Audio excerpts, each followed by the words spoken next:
Амрын гэрийн сонсогчдоо Cocktail and Crime podcast-ны маань season 3-ийн анхны дугаар эхлэхэд бэлэн боллоо. Yay! Yay!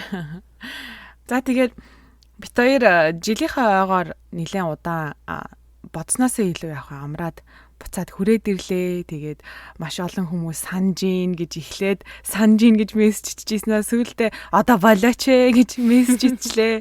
Тэгээд бид хоёр нь одоо буцаад хүрээд ирсэн байна. Тий сайхан амарлаа бит хоёр. Тэгээд бодоод исэн чинь нэг жилийн дотор дунд нь нэг ганц удаа л нэг амарсан юм а да. Аа. Тийш шинэ жилийн үеэр тий. Тэгээ ер нь бол ингээд байнга иймэрхүү алаан талан судлаад уншаад үзээд ахлаар ер нь бол сэтгэл зүйн хувьд бас жоохон амралт хэрэгтэй байдаг болчтiin байна. Тэгээд тийм учраас бид хоёр нэлээд урт амралт хэрэг болгоод авчлаа. Тэг яг уул нь түрүү 7 хоногт буцаад ирэхжсэн. Тэгээ харамсалтай нь миний хоолоо өвцөн байгаа гэж. Тэгээд хоолоогоо идэхийг хүлээгээд бас нэг 7 хоног хойшлчихсан. Тэгээд ямар ч ийсэн одоо ингээд энэ хүртэл хүлээгээд хөөрхөн байж исэн сонсогчдоо бүгдээрэнд нь баярлалаа. Баярлалаа. Маш их баярлалаа. Хайртай шүү. Тэгээ угаасаа бас амралтын дундуур ч гэсэндээ сэтгэл зүйн амралт маш хэрэгтэй байсан. Нэгдүгээрт, хоёрдугаар тас бит хоёрын тий нөгөө амьдралд яг хувийн амьдралд маш олон өөрчлөлт гараад тэгээд бас хувийнхаа амьдралыг жоохон зохицуулахгүй болол цаг зав юу н бага гараадсэн тий. Аха, харин тий. Сонин сайхнаас хальт ярахад бид хоёр энэ хугацаанд хоёулаа ажиллаа сольж амжлаа. Тэгээ бас бид хоёрын нэг жилийн ойг тохиолдуулаад нөгөө клуб хаус дээр ярддаг сонсогч найзууд маань маш том сюрприз барьсан байгаа. Тэгээд тэр бол бас маш хөөрхөн байсан тий. Бид хоёрын хоёулангийн нас нулимстай нь хотгож чадсан гэж. Тийш тий. Тэгээд ахиад хэлэхэд найзуудаа бүгдээрэнд нь баярлалаа, хайртай шүү. Маш их баярлалаа. Бид хоёрыг бас ингээ яг жилийн болоод нэг амир тэмдэглэн мэмдэглэн гэж бодоагүй байсан чинь амар том битгээ ерөөсөө тийм амар том сюрприз ерөөсөө сүүлийн үед мэдрээгүй болохоор бүр одоо сэтгэлээ бүр илэрхийлж чадхааргүй амар их баярлсан дээ хоёлоо. Уйлахаас өөр юу ч хийж чадаагүй тий. Хоёлоо тэрвэртэй л үлээсэн. Тэгээ найзуудаа маш их баярлаа. Тэгээд жилийн турш бас ингээд хийсэн зөвхөн одоо гэмт хэргийн тухай яриад хүмүүсийг сэрэмжлүүлэхээс өөр бас ингээд гоё тэр дундаас ингээд нөхөрлөл гарч ирсэн гэдгийг ингээд бодоо юу хийндээ баталсан, мэдрүүлсэнд маш их баярлаа найзуудтай. Тэгээ нэг тиймэрхүү сонинтой бид хоёр одоо би мах бод болон сэтгэл санаагаараа сайхан амарчаад буцаад хүрээд ирлээ. Тэгээ 3 дугаар сизний маань салхийг хагалах гад манай дөкө өнөөдөр коктейлээ хийгээд болсон гэмт хэргийнхаа тухай бэлдсэн байна. Хэрэгтэй орохосоо нөгөө сануулга хэлье. Манай подкаст угаасаа тий болсон гэмт хэргийн тухай детальчилж ярьдаг учраас зүрх судасны өвчтөй болон жирэмсэн тэгээд ер нь бол иймэрхүү зүйлээс эмзэглэдэг тийм хүн дээр тусч авдаг хүн байх юм бол битгий сонсоорой гэж зөвлөдөг байгаа. Тэгээ үүнээс цааш хэрвээ сонголтоо хийсэн бол тэгээ араад агаарэ. За тэгээ өнөөдрийнхээ 3 дугаар сизний анхны коктейлээр ямар коктейл сонгосон бэ дөкө? За бас л одоо нөгөө уламжлалт ёсоор гэдэг шиг маш амархан коктейл байгаа. Тарусны шүүс болон цагаан арх хоёрыг холиод тэгээд лайм хийсэн ч болно, хийхгүй байсан ч болно. Хэрвээ эсэглэн амтан дуртай бол жоохон лайм нэмж хийгээд чихэрлэгээр нь уумаар ах юм бол зүгээр тарусныхаа шүүстэй тэгээд мөс хийгээд уухад хангалттай.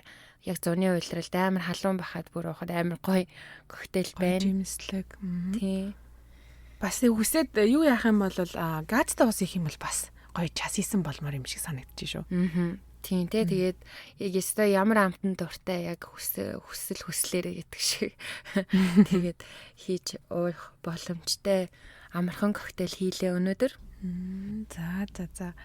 Тарусны коктейл. Sounds good. Яг 100 таарсан гоё сонсогдож байна. За тэгээ энэ удаагийн хэрэгээр одоо би нэг юм гуймаар энэ дөгөө чамаас. Ямар хэрэг гэдгийг нь мэдэхгүй болохоор гуйж байна. Битгий намайг алцгануулаарай. За. тийм л юм гоё. Өөр бусд нь яах вэ? Тэгэл амар олон өдөр бэлдээл амар алцгансан хэрэг байсан чи ингээ гойч гарч одоо яах вэ гэж болчих уу? Одоо боли манай. Өөр хэрэг бэлдэхгүй. Дараагийн 7 хоногт ерөөсөө цацъя боли. За баяртай гэхгүй. Дараагийн дугаараар уулзлаа. Тэр баяртай. Гэж танилцуу таатайлаа гэж. За алцгансан ч яах вэ? Одоо тавилын юм да. За алцганах уу үгүй юу гэдгийг бол хэлэхгүй заяа. Чи өөрөө олж мэд. За шууд хэрэгтэй оръё. За хэдүүлээ одоо тэгэхээр 1968 оны 9 сарын 25-ны өдөр Америкийн нэгдсэн улсын Лос Анжелес хотод очицгоё. Энэ өдөр Тали Шапиро гэдэг нэртэй 8 настай охин хичээл рүүгээ алхаад явж ижилтэй. Тэгсэн чинь нэг цайвар өнгийн машинтай хүн хажууд нь ингээд зам дагаад ингээд зогсоол яваал тэр охин ингээд явж байгаа шүү дээ. Тэгснээ одоо цонгод оршлуулаад миний дөө хичээлдээ явж байгаа мó ах нь хүргээд үгүй суучих гэж хэлсэн чинь аав ээжийнхээ загснаар мэдээж танихгүй хүнтэй ярихгүйгээд татгалцсан. Тэгсэн чинь машинтай хүн би танаа аав ээжийг чинь таньнаа. Би найз нагаамаа. Тэгээд чамаг хичээлд чинь би хүргээд өгөө. Зүгээр надаас битээ гэд. Тэгээд бас чамд бас нэг үзүүлэх юм байна. Нэг юм постэр зураг үзүүлэх гэсэн ингээд тэгдэг байхгүй юу. Тэгээд охин машинд нь суугаад явдаг. Ээж аавын таньдаг гэж хэлчихээр нь итгэждэг. Хичээл нь эхлэх цаг нь бас арай болоогүй байсан болохоор хоёлаа замаараа манай гэрээр ороод гарыг би чамд нөгөө нэг үзүүлэе гэдсэн постэр зураг үзүүлэе гэж хэлээд гэрлүүгээ аваа явцдаг. Яг энэ болж байгаа процессыг гудамжны нөгөө талд машин дотроо сууж исэн хүн хажуунаас нь хараад анзаарсан байдаг. Энэ ер нь айгуу сэжигтэй юм болоод шүү дээ. Одоо зүгээр ингэ явж исэн хүүхдийг ингээд араас нь чаргууцалцаар агаад машинда суулгаа аваа явчлаа гэд. Тэгээд тэр хүн машиныг дагсан ба. Тэгээд дагаад явж идэл нэг байшингийн гадаа зогсоод охиныг аваад утгах шорсон. Тэгэнгүүт нь тэр хүн шууд цагдаа дуудаад энэ хүүхд тулгаалаад тэг хүүхд одоо танихгүй хүүхд гудамжнаас юм танихгүй хүн аваад ингээ гэрлүүгээ аваад орчих шиг боллоо гэдэг байгаа газараа хаягийг хэлээд цагдаа дуудчихдаг. Аз болж ойрхон нэг цагдаа явж исэн учраас нэг худалгүй хурж ирээд тэгээд нөгөө нэг цагдаа дуудсан хүн чинь болсон процессыг цагдаад хэлтэл цагдаа шууд хаалгыг тогшдог. За тэгээд тэр айлын хаалгыг тогшоход тэр цагдаа өөрөө ярьж байгаа хгүй юу. Ингээ хаалганы цаана ингээ нэг хүн ингээ яваад байгаа нь мэдэгдээд ингээд уршаашаа ингээд явж ийснэ гинт ингээд цонхныхоо хөшгийг холдуулангуудаа. За өстө одоохон байж байгаарэ те. Би дөнгөж сая уснаас гарч ирлээ.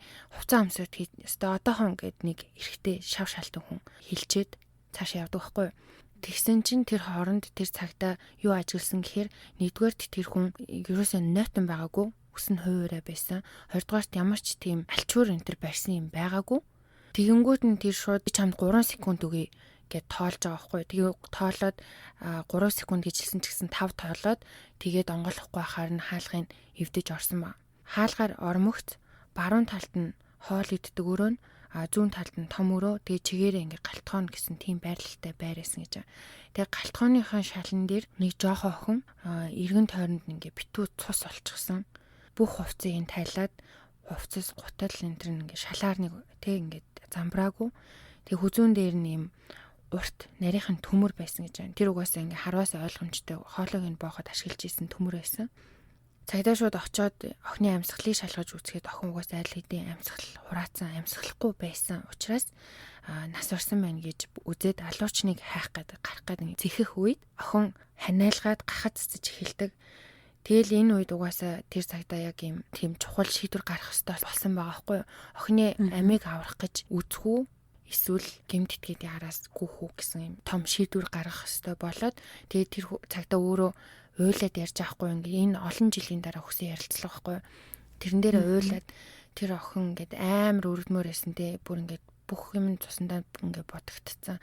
Би хизээч тэр хүүхдийг тэнд ингээд амьд тэмцэж яхад нь аврах гэж оролдолгүйгээр хайж явж чадахгүй байсан. Тийм учраас би охиныг аврахаар шийдээд найдваргүй байсан ч гэсэн би ядаж амьд тавихт нь би хажууд нь байхыг хүссэн гэж байгаа байхгүй. Бүр тэр бол үнэхээр сэтгэлд нь ингээд амар гүн үлдсэн зураглал байгаа байхгүй. Амар олон жилийн дараа ингээд олон жилийн туршлагатай эрэгтэй цагтаа ингээд уйлаад ярьж ийн гэхээр надад тэгж бодогдсон. Яг энэ үед нь болохоор нөгөө байшин руу орохоос өмнө энэ цагтаа нөгөө юу нэмэлт хүч дуудсан байсан. Нэмэлт хүч яг энэ мөчөд ирээд одоо тэр байшингийн арын хаалган дээр одоо гимтэтгээд гарч ирэх нэг отоо зогсож исэн байхгүй юу уулна.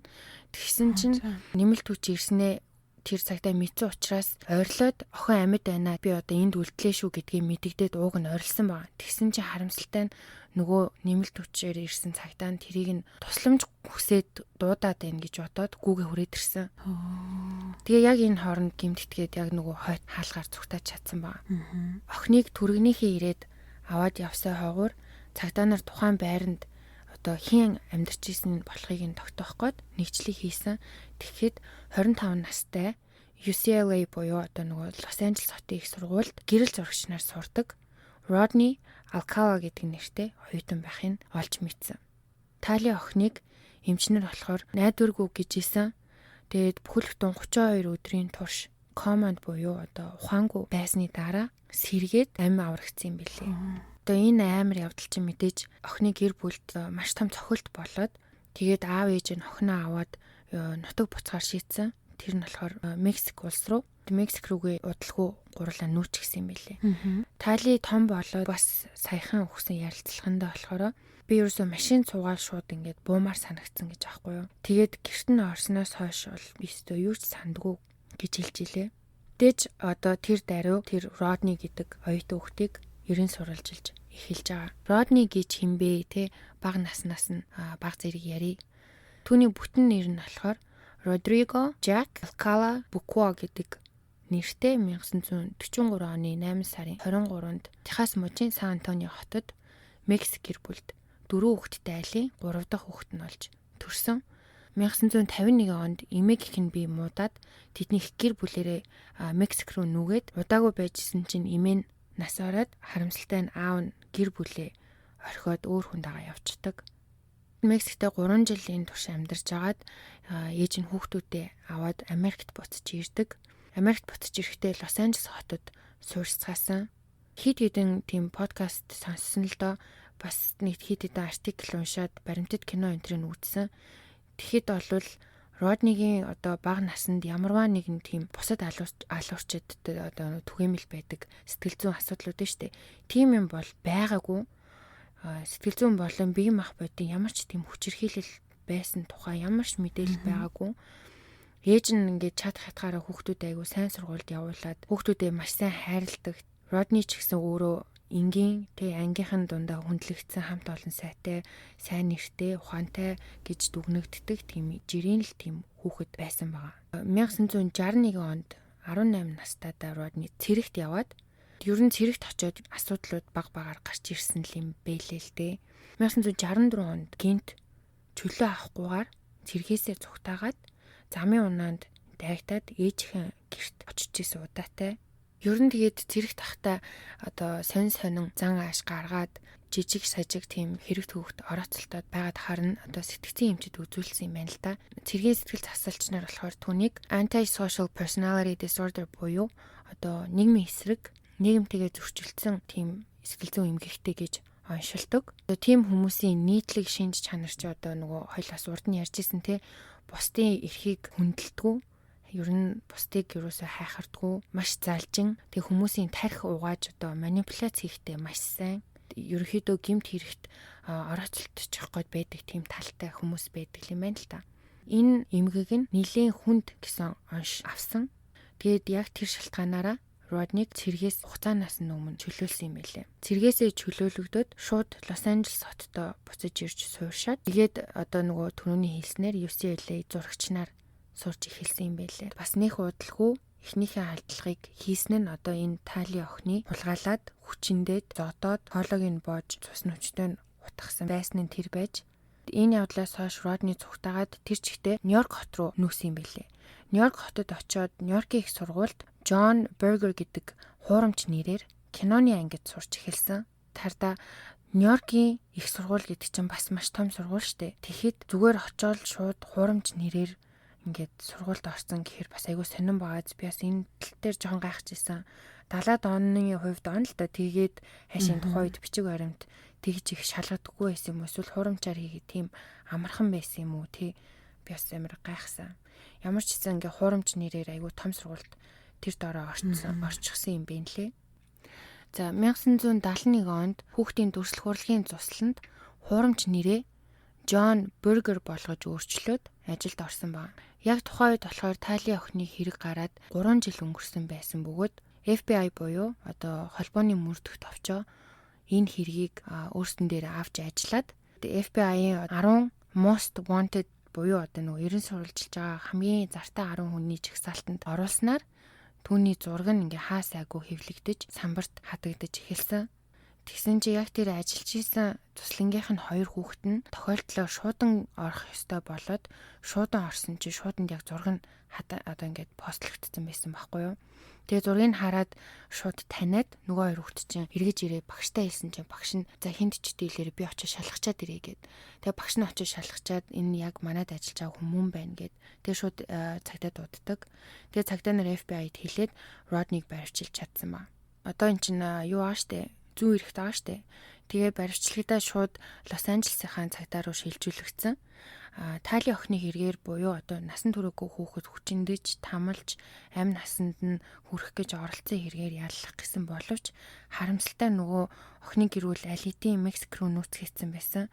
Тэгээ тэрнээс гадна эргэж ирээд нөгөө шүүх хуралд оролцооч гэсэн чинь эцэг их нь охиныгоо одоо шүүх хуралд хохирогчоор оруулж тэр Роднигийн царайг дахиж харуулж дахиж ингэж трааманд оруулахгүй гэж шийдээд шүүх хуралд орохоос татгалцсан баг. Тийм учраас яллаж болох ганц боломж нь насанд хүрээгүй хүүхэд оролцсон хэрэгээр тодорхой хугацаагүй эвлэрлийн гэрээ хийх байсан. Тэр нь юу гэсэн үг вэ гэхээр 1 жилээс ахуулаад насан туршдаа одоо дунд нь хэдэн жилийн тодорхойгүйгээр шоронд сууна гэсэн үг. Хэдэн жил суух нь тухайн одоо яллагдагчаас буюу Роднигоос өөрөөс нь шалтгаална гэж байгаа. Засан хүмүүжигдсэн одоо ер нь нийгэмд аюулгүйтэй гэж үзсэн үед нь шоронгоос гаргана гэсэн үг. Шоронд байх хугацаанд Родни сэтгэл засалчаар одоо эмчлүүлж байсан бөгөөд социопат буюу одоо нөгөө антисошиал эмгэгтэй гэж онцлогдсон шүү дээ тий. Тэгээ тийм хүмүүс хүнийг ер нь амар ятгаж үнэмшүүлэх манипуляц хийхтэй сайн гэж хэлж ирсэн шүү дээ. Тийм болоод ч тэрүү 2 жил 8 сарын дараа өөрийгөө эмчнэр болон ажилчид шүүгчнэрт би засарсан гэж үнэмшүүлээд шоронгоос суулгагдсан. Гэхдээ мэдээж одоо батлан талтаар гарч байгаа шүү дээ тий. За тэгээ гарч ирээд 2 сарын дараа 13 настай охиныг уруудтаад марихуана татж байгаад баригдаад тэгээ буцаат шоронд орчдөг. Энэ удаа болохоор дахиад 2 жил суусан. Тэгээд тухайн үед болохоор 1977 болсон байгаа. Буцаад 2 жилийн дараа дахиад батлан талтаар шоронгоос гарч ирдэг. Энэ удаагийн батлангаар гараад өөр хот руу аялалд явах зөвшөөрөл аваад Нью-Йорк хот руу буцаад очсон. Ууг нь одоо батлан даалтаар гарсан иймэрхүү хүмүүсийг тэгж аялуулах нь хэр барахтай өрн зөвшөөрөгддөг юм байна л да. Тэгсэн чинь мань хүн нөгөө явахтай амар амны фигүртэй хүн лаг найрдсан болохоор найрсан байхгүй юу. Нью-Йоркт очиод уудлахгүй хүмүүсийн зургийг авч эхэлсэн. Тэгэж явж агаад Эллен Хувер гэдэг нэртэй 23 настай Холливуудын нэлээд баян саятан гэр бүлээс гаралтай тийм охинтой танилцдаг. Элленийг болохоор тэ чи маш үзэсгэлэнтэй охин байна. Би чиний зургийг ч авч өгье мөгий гэд. Тэгэд энэ хоёр өдрөө товлоод охин зөвшөөрөөд салсан баг. За тэгээд байжсэн чинь Эллений гэрийнх нь охинтойгоо холбоо тасраад хэд хоноод цагдаад мэдгдсэн чинь цагдаа нар гэрт нь очиж үзсэн чинь хамгийн сүүлд уулзсан хүн нь одоо нөгөө товлсон өдөр нь уулзсан буюу 7 сарын 15-нд календар дээрээ бичсэн байсан нь John Burger гэд нэрийг бичсэн. Энэ хүнтэй хамгийн сүүлд уулзсан болж таарад тэр хүнийг хайж эхэлдэг. Хэдэн сарын дараа цагдаа нар John Burger гэдэг нь Rodney Alcala юм байна гэдгийг олж мэдээд Rodney-г байцаасан байна. Тэгсэн чинь Rodney тийм бид хоёр тэр товлсон өдрөө уулзсан. Би зургийг нь авч өгнө гэдгээрээ аваад тэгээ тэр өдрөөс хойш бид хоёр холбогдоогүй. Бид хоёр ингээд зураг авалтал хийсэн гэдэг юм амар тайван хариулсан байхгүй. Тэгээ тухайн үед Родниг яг тэр хэрэгт холбоотой гэх одоо ямар ч тийм бит нотлох баримт байхгүй. Юу ч байгаагүй болохоор угаасаа тэгээд орхигдсон. Дараа жил нь буюу 1978 онд Rodney нэг телевизийн шоу нэвтрүүлэгт орсон нь одоогийн түүний хочин болж үлдсэн. Одоо нөгөө Richard Ramirez-ийн чинь хочин Night Stalker гэдэг ч юм уу те ер нь ингээд энэ цуврал алуурчид айгу очтой штэ. Тэгэхээр энэ Rodney-гийн одоо хочин болохоор болзооны шоуны алуурчин гэдэг хочтой байхгүй юу? За тэгээд тэр нь юу шоу вэ гэсэн чинь одоо хүртэл ер нь л орон болгонд л байдаг да, Монголд хүртэл хийгддэг штэ. Нэг хүн ингээд өөр бусдыгаа харахгүйгээр ханны наан цанаас асуулт асууж агаад болцдог. Тэгээд дараачийн удаа болцох хүнээ сонгодог доо. Тийм телевизийн шоу нэвтрүүлэгт ороод тэгээд тэрэнд нь болохоор Cheryl гэдэг нэртэй эмэгтэй 3 залуугаас сонгох байсныхаа нэг нь Rodney байгаад тэгээд дахиад 2 өөр залуу байсан байхгүй юу. Тэр нэвтрүүлэг дээр тухайн хүүхэн Rodney-г болзоод залуугаар сонгож таардаг. Дууг нь нэвтрүүлэг дуусаад одоо эн чинь маргааш нь ч юм уу хизээ чи энэ хоёр болцоонд яваад тэгээд тэр тухайгаа нэвтрүүлгийн багийнханд хэлэх ёстой байт юм байна л та. Тэгсэн боловч маргааш нь продюсер лүгээ нөгөө эмэгтэй чинь залгаад уучлаарай би энэ хүнтэй үнэхээр болцоонд явах юм одоо хүсэлгүй байна. Энэ хүнтэй заавал болцох ёстой юу? Болцоонд явахгүй гэж болох уу? Надаа ингээд амар эвгүй санагдаад байна. Энэ хүн айгүй сонин хүн байна гэж хэлж залгадгийн. Тэгээ продюсер нь мэдээж тий болохгүй байх те эн чинь чиний сонголт те. Бид нар чиний сонголтыг хүндэлнэ гэд. Тэгээд тэр хүүхэн болзоонд яваагүй. Тэгээд энэ хүүхэн бараг энэ болзоонд яваагүйгээрээ амиа аварсан бах магадaltaй. Энэ хугацаанд Rodney ээжтэйгээ амьдардаг байснаас гадна янз бүрийн хүмүүсийн одоо хөгшин залуу эрэгтэй эмэгтэй хүмүүсийн нүцгэн зургийг аваад Нью-Йорк руу насан туршидтын сэтгүүлд явуулж тэрүүгээрээ одоо мөнгө олдог байсан. 1979 оны 6 сарын 20-нд Robin Samsoe гэдэг 12 настай охин найзынхаасаа балетийнхаа сургууль руу яваад Орос руу алга болсон. Харамсалтай нь 12 хоногийн дараа зогтсон болсон. Robin-ы найз нь болохоор цагдаа нарт мэдүүлэг өгөхдөө тэр өдөр бит хоёр далайн эрэг дээр хахад нэг сонин хүн ирээд зургийг ч аваад өгье гэд дагаад байсан. Тэгээ Robin зөвшөөрөх гээд тахаар нь би татаад болиулаад тэр хүнийг хөөгөөд явуулсан. Тэр хүнээс айгаад би Robin-ыг балетныхаа хичээлд явахад нь дугуйгаа өгч явуулаад ерөөсөө чи замдаа ерөөсөө битгий зогсоорой гэж хэлээд би бүр захиад явуулсан гэж аахгүй анхааруулад тэгээ харамсалтай нь охин балетынхаа хичээлд очиж чадаагүй. Тэр найз нь цагдаагийн аман зураг гаргахад нь тусалдаг. Тухайн үед Rodney-гийн одоо нөгөөх чинь стил батлан даалтанд байгаа штэ тий. Тийм болохоор нөгөө аман зургийг хараад Rodney-г болохыг түүнийг хариуцдаг цагтаа таниад гэрээс нь очиж баривчилсан ба. Тэгээ нөгөө ээжтэйгээ амьдарч исэн гэсэн штэ тий. Ээжийнх нь гэрийн нэгчгэд Rodney-гийн өрөөнөөс нэг маш хэрэгтэй юм олцсон. Тэр нь болохоор агуулгах түрээсийн газрын баримт олцсон.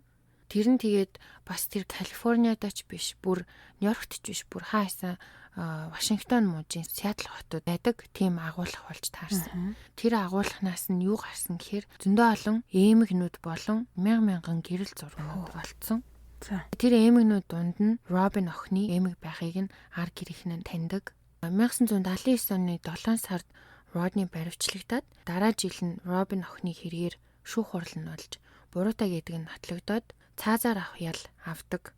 Тэгсэн чинь заяа давж заалдаад Калифорнигийн дээд шүүх өмнөх шүүх хуралд оролцсон шийдвэр гаргасан иргэдийн төлөөлөгчид Rodney-гийн одоо өмнөх гэмт хэргийн талаар буруу мэдээлэл өгөөд тэгээд тэдний одоо шийдвэр гаргалтанд нөлөөлсөн гэж үзсэн учраас энэ шийдвэрийг няцаачдаг. Тэгээд дахиад шүүх хурал 1986 онд 2 дахь шүүх хурал нь болж байгаа. За 2 дахь шүүх хурал болсон чинь ахиал буруутай гэж үзээд ахиал цаазаар явах ял өгсөн.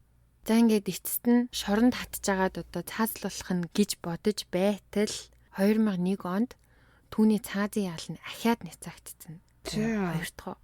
Энэ удаа яасан бэ гэсэн чинь Rodney-гийн өмгөөлөгч нь шүүх хурлын үед хангалттай өмгөөлж чадаагүй гэж үзсэн маа.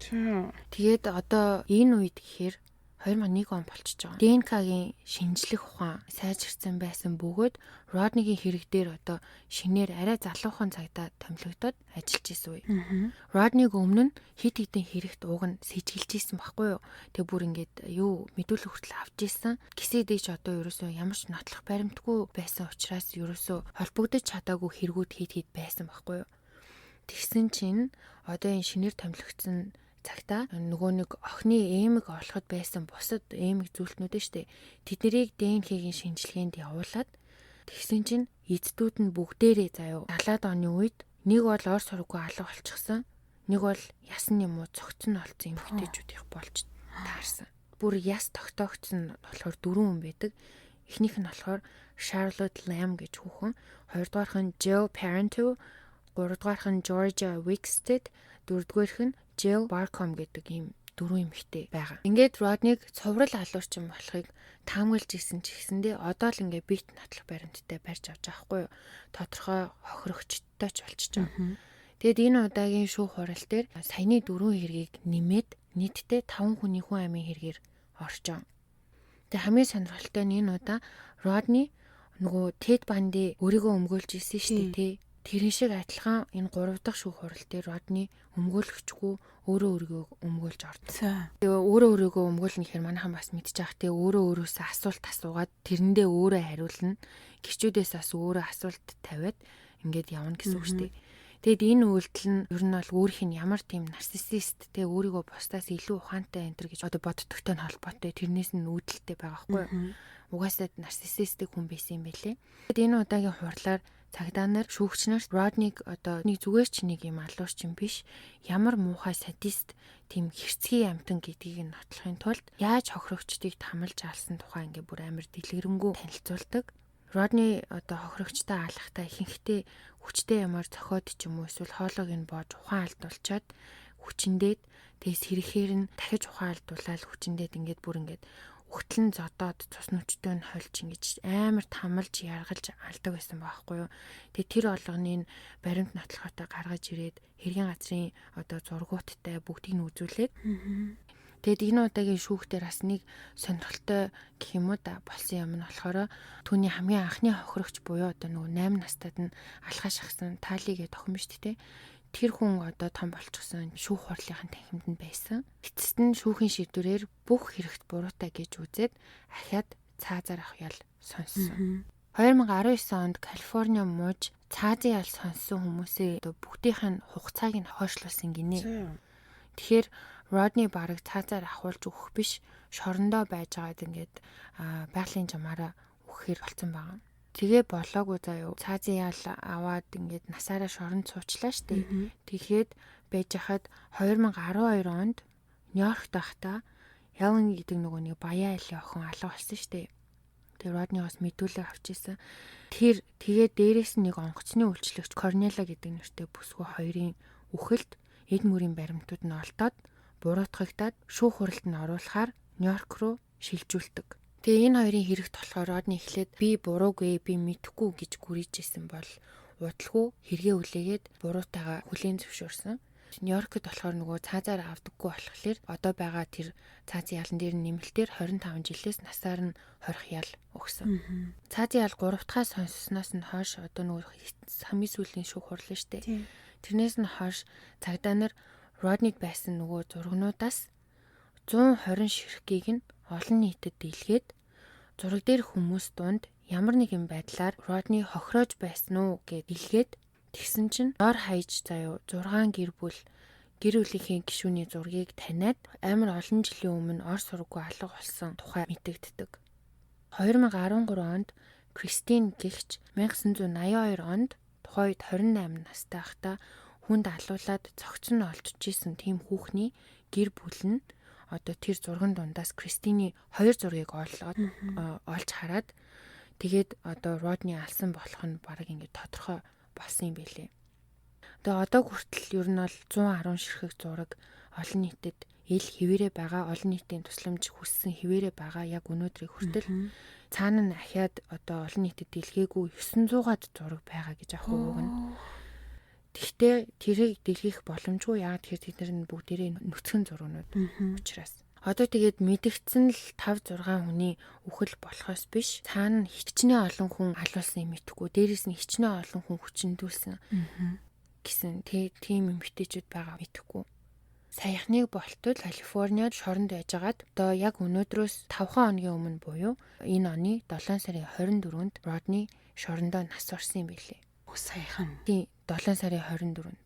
Йоо энэ 70-аад онд бол зүгээр энэ цуврал алуурчдын зүгээр 90 үе нэсэн байгаа. Тэгээд тухайн үеийн цагдаа нар ярьж байгаа хгүй энэ үед бол зүгээр эмхтэй хүмүүс зүгээр баруун солгоогүй алга болж исэн, баруун солгоогүй зөгцөлдөж исэн. Тэгээд ингээд бүр ор сургуу алга болоод хизээч зөгцөн олдог хүмүүс бүр маш их байгаа. Нөгөөдөөгөр маш олон зөгцөс олцсон мөртлөөсөө хин гэдэг нь одоо хүртэл танигдаагүй. Зүгээр ингээд үнэхээр ингээд зүгээр л ясн үлдчихсэн тий. Ямар ч шүд мүд үлдээгүй тийм хүмүүс бас маш их байгаа. Тэг ингээ харамсалтай нь одоо ингээ мэдхгүй өнгөрөө. Одоо шинжлэх ухааны одоогийн байгаасаа бүр илүү мундаг болохоос нааш одоо хүртэл мэдхгүй ингээд хэдий тэний гарт өгсөн мэддэхгүй. Тэр цагтаа нэр ярьж байгаа хгүй юу? Яг энэ Родник Нью-Йоркд байхад нөгөө Son of Sam Id одоо алгаа үлдчихсэн байгаа. Тэгэнгүүт Калифорниад Id одоо нөгөө Richard Ramirez байгасан байгаа. Тэгснээ Gacy Chicago, John Wayne Gacy Chicagoд үлдчихсэн байгаа. Энэ тэмдгүү ингээ бүрстөө амар болчихсон байхгүй юу? Тэгээд одоо тэдний нэг нь энэ Rodney band одоо мэдэгдэж байгаагаар төрүүлжсэн тий 5 6 байгаа боловч энэ зурган дээр байгаа хүмүүс хитэн яг энэ хүний гарт алдсан гэдэг нь үнэхээр тодорхойгүй. Тэгээ нэг юм хэрэг байна да дулмаа минь. Наач ямар аймаг. Зургийг нарсан чинь Richard Ramirez-тэй амар адилхан харагдаад тах юм.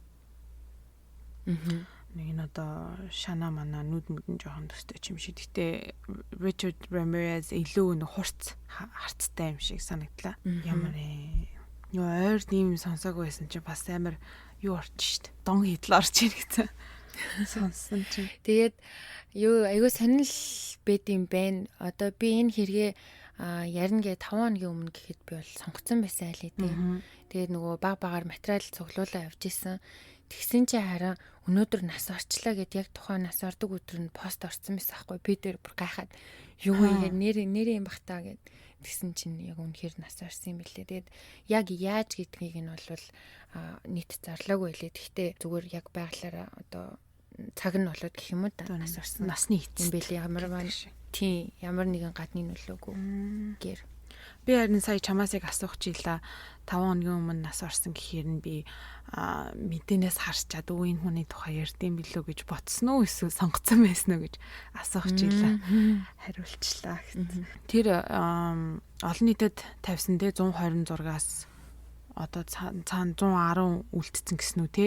Одоо хин гэдэг нь мэддэхгүй эмгтээчүүдийн зураг байгаа гэсэн. Тэр дунд нь бас ингээд алга болсон гэр бүлийн гишүүн чаахаа мó тэрийг одоо мэдэхгүй одоо ор сорггүй гэж бодож байгаа хүмүүс одоо тэр гэр бүлийг батгаар бас маш харамсалтай юм а тий. Хичнээн ингээд болоод өнгөрчихсөн одоо хүний гарт орсон ч бай одоо юу ч болсон бай гэр бүлд нь тий ингээд одоо closure гэдэг нь штэ гэр бүлд нь одоо ямарваа нэгэн ингэцэн шүү тэгцэн шүү гэдэг хариулт өгчих юм бол бас сэтгэл нь багж гисэндээ одоо юу хийндэ тайвшрах байсан байх. Би сая ингэ бодож илаа ийм олон хүмүүсийн одоо тэр энэ Роднигийн халдлагад өрцсөн юм уу өртөөгүй мэддэхгүй Родни өөрөө ингэж юу ч хэлээгүй нас орсон болохоор бас ийм цоврал алуурчдын хамгийн зөвгүй юм нь тий хохирогч болсон бүх хүмүүсийнхаа гэр бүлд нь бүгдээрэнд нь ингэж хариулт өгч юусоо чаддгүй бүгдээрэнд нь аз болсон хідэн ингэж тань хэрэг нь илрээд мэдэгдээ танигдаа тий ингээ явна гэхээр бас ботхоор уур урмээр юм аа. Харин тий. Тэр харамсалтай. Тэгээд зургнуудыг харахаар ямар сайхан бүсгүүчүүд вэ тий. Тэгээд нөгөө тэр 900 зураг байгаа штэ одоо олон нийтний дэлгээгүй байгаа. Тэр дунд нь айгүй их тийм бага насны эрэгтэй хүүхдийн шалтан зургнууд байна гэсэн бас. Айгүй сонио. Тэгээд одоо энэ хохирогчтой бас ингээд алчаад цагдаагийнханд ингээд мессеж гэх юм уу үлдээдэг байсан байхгүй юу? Өөрийн гэсэн одоо тэмдэглэгээ гэх юм уу? Тэр нь юу гэхээр хохирогчтой одоо цогцыг нь пооз ахуулж гэх юм уу? Хэвтүүлдэг байсан. Тэр нь яах вэ гэхээр нэгнийх нь болохоор 2 гарын ингээд нуруунд нь аваад тэгэхээр ингээд цээж нь төвийн штэ. Тэг ингээд цээжийг ингээд түгэлгүүд одоо хөхийн түгэлгүүд гэх юм уу те. Тэгэж үлдээсэн байсан чинь бас нэг хүүхнийг болохоор энэ нуруунд орон дэр ивэд тэгээ бас ингээ цээжийн төв илгөөд орхисон байсан. Гэх мэтчлийн поз ахуулж үлдээдэг байсан нь одоо энэ муухай нарциссист, энэ социопат, энэ бүх сэтгцийн энэ муухай юм ингээд харагдаж байгаа байхгүй юу? Тэр тухай тэр шүүхэд оролцож исэн сэтгэл зүйч дурдж илээ. Бас амар тийм гаж сонирхол мэдрэмжтэй тэгээд тэгж зураг хүргийг нь авч бодвол бас бэлгийн дур хүслээ хангадаг байсан юм билүү. Сонин поз гэсэн чинь хин санаанд орчлоо. Jeffrey Dahmer ч бас нэг юм сонин байрталтай зураг хүргийг нь аваад Polaroid аваад хадгалсан байсан тий. Тэгээ бас энэ цуврал алуурчид нөгөө алсан юмнаас таашаал одоо дараа нь харж таашаал авах гэж нөгөө юм цуглуулдаг гэдэг штэ тий. Одоо маш нийтлэг байдаг. Тэрэн шиг эмэг зүйлтнүүдийн цуглуулад хадгалсан байгаа байхгүй юу? Энэ хэргийн тухай нэг сонирхолтой юм нь болохоор урд нь ярьж исэн ихэнх одоо цуврал алуурчид ер нь бүгдээрээ гэр бүлийн хүчирхийлэл, бэлгийн хүчирхийлэл, ямарваа нэгэн хүчирхийлэл байгаа хта үзчихсэн. Энэ болохоор нөгөө урд нь ингээл ер нь бол байнга асууддээ штэ тий. Энэ одоо алуурчин бүтээгдсэн үү эсвэл ингээд цаанаасаа төрсэн байсан уу гэд. Родни дээр харахаар болохоор гэр бүлийн хүчирхийлэл амссан тиймэрхүү юм ерөөсөө байхгүй гэсэн тий. Ямар ч мэдээлэл байхгүй. Тэгээ ингээд бодохоор цаанаасаа ингээд төрсэн юм шиг. Угаасаа цаана байсан. Бас тэгээд нэг сонирхол татсан юм нь болохоор нөгөө аав нь болохоор бага хат нь орхио явцсан гэж тэгсэн штэ. Тэр үйл явдал бас өөрт нь амар хүнд цохилт болсон байж магадгүй. Гэхдээ урдны ярьж исэн, судалж исэн цуврал алуурчтаас харахад хэрвээ одоо аав нь түүнийг ингэж амар тэ одоо цохилтонд оруулж ингэж аавыг нь орхиж явсан юм нь тийм одоо хэцүү байсан болвол ер нь хохирогчноор ихэнх нь эрэгтэй хүн ч юм уу те одоо аавтай адилхан ч юм уу, адилхан хувцалдаг, адилхан үстэй, эсвэл адилхан жоохон төстэй, царайтай ч юм уу, тиймэрхүү хүмүүсийг уг нь хохирогчоо болгомоор гэтэл эмэгтэй хүн болохоор бас ингээд урдны ярьж исэн цуврал алуурчдын тухай мэдээлэл дээр ингээд харахад бас амар зөрчилдөөнтэй гэх юм уу, арай өөр содон харагдчихээн энэ Родни. Одоо бас яг энэ гэмт хэрэг судлаачид ингэж ярьж исэн мэдээж одоо бага насны тэр юунаас нь тэ яаж өссөн хүмүүжсэн тэр байдлаас нь ер нь маш хариултууд авдсан штэ. Тийм учраас бүр ингээд нэлээд ухсан байгаа хгүй яг яач юу гэд. Тэгэхээр ерөөсөө за эмээ нас орсон эмээ тэгээ нэлээд ойр байсан тэр одоо хүнд цохилт болсон байлаа гэхэд эмээгээ нас орсны дараа тийм хүнээс гажууд ч юм уу нэг тийм эрс өөрчлөгдсөн юм бол байхгүй. Яг л одоо нормал хүн шиг гашуудаал ингээд өнгөрсөн байгаа. Тэгэнгүүт яг саяны чиний хэлдгээр аав нь гэр бүлээ орхиж явсан болохоор одоо нөгөө орхигдсон тийм юутай болоод тэр нь бас одоо сэтгэл зүйн эмгэг болж болдог штэ. Одоо эцэг их нь хаяа авчихгүйгут хүн болох нь тийм болохын чайшин. Гэхдээ тийм одоо маш эмзэг тусдаг хүүхдүүд байдаг. Тэгээд тэгсэн юм уу тэр аавах нь явсан ингээд бүр ингээд маш хүн дээр туссан юм уу гэхээр бас үгүй байгаа байхгүй юу. Одоо тийм юу бол ерөөсөө илрээгүй. Тэгэхээр яг уу бусдаасаа ялгарах нэг ялгаа нь тий. Сэтгэл зүйн хувьд бол эрүүл сарвал сайхан өсчөөд юу тутсан гэж бас яаж юм бол тоо гэж. Тэгээ харангууд цаанаасаа төрсөн ийм юм одоо цаанаасаа чөтгөрлөг гэж. Цаанаасаа чөтгөрлөг. Цаанаасаа бурханлаг гэдэг шиг цаанаасаа чөтгөрлөг хүн байна. Харин бас нэг сонин ч юу ах те сонирхолтой санагдсан юм гэсэн чинь нөгөө Робин охины ээж нь өчнөө олон шүүх хуралд одоо ингээд ирлээ шүү дээ тий. Тэгсэн чинь хамгийн анхны шүүх хурал дээр энэ Робин хамгийн бага охиноос юм байна л да. Тэг бүр хамгийн амны бүр амар хайртай охиноос. Тэг ээж нь бүр ингээд охиноо алдснаас хойш бүр ингээд бүр хагас галзуу болоод ингээл барыг одоо ингээд амьдрах ямар ч тийм юугүй болцсон гэх юм уу. Хүсэл эрмэлзэлгүй болцсон байсан юм байна л да. Бүр маш их гашуудсан гэж аахгүй юу. Тэгээ том охин нь өөрөө ярихтаа ээж дүүг өнгөрсний дараа өдөр алга уйлдаг байсан гэж аахгүй юу. Тэгээ маш хүн цохилтонд орсон. Тэгсэн чинь тэр охин нь ярихтаа ээж эхний шүүх хурал дээр одоо надад алдах юм байхгүй гингүүтээ цүнхэндээ буу авч орсон гэж байгаа. Тэгээд Родниг буудаж алах гэж исэн гэсэн. Тэгээ тухайн үед чинь нөгөө нэг металл детектор энэ төр байхгүй шүүх хурал руу одоо шүүх хурлын танхимд тэгж юу аж шалгаж оруулдаг байсан юм байна л да. Тэгсэн зүгээр бууга цүнхлээд аваад орсон. Тэгээд яг буутах гад цүнхрүүгээ ингээ гараа игээд ингээ буун дээр гараа тавьсан чинь ээж нь охиныхоо хоолойг сонссон гэж аахгүй юу? Ээж битгий гээд. Охиныгоо би сонссон тэгээ би болсон гэж хэлсэн байлээ. Айгу сонирн байгаа. Өрөвдөлтэй. Ээж нь хөөх юм энэ их одоо шүүх хурлыг даваад те хамгийн сүүлийн шүүх хурал дээр суцааран шингэн шахаж нөгөө нэг цаазаар авах хэрэгтэй байсан. Тэгсэн чи би тэрийг үлдмээрээ гэж одоо шүүх хурлын үед хохирогчийн зүгээс үгээ хэлэх үед хэлж исэн. Тэгээ харамсалтай нь ээж нь Родниг цаазаар авах өдрийг хүлээсээр байгаад тэрийг харж чадлагүй 19 онд өөрөө нас урчихсан. айхтар хэрэг байна ингээд жоохон хүүхдүүд оролцсон ялан мэдээж ямар ч хэрэг өлегтэй сонсогдохгүй л дээ. Гэхдээ ингээ ялангуяа бага насны хүүхдүүд оролцсон тэгэл юм хүчирхийллийн хэрэг сонсохоор бас нэлээд амар чанга одоо хүнд тусдаг гэх юм уу та. Тэгээд энэ дугаар угаасаа эхлэхдээ тэр 8 настай гэсэн үү хамгийн анхны охин 9 настай байсан уу жоохон охины хэрэгээс эхэлсэн болохоор бас нэлээд хүнд туслаа, хүнд сонсогдлоо. Гэхдээ бас маш сонирхолтой гэх юм хэрэг юу юм. Гэхдээ энэ хүний бас өөрийнх нь бага насны амьдралыг бодоод хийсэн иргэн бодохоор ингээд анализ хийхэд бол амар сонирхолтой байлаа. Тэгээд бас дээрэс нь алцгануулаагүй маш их баярлалаа дөгөө.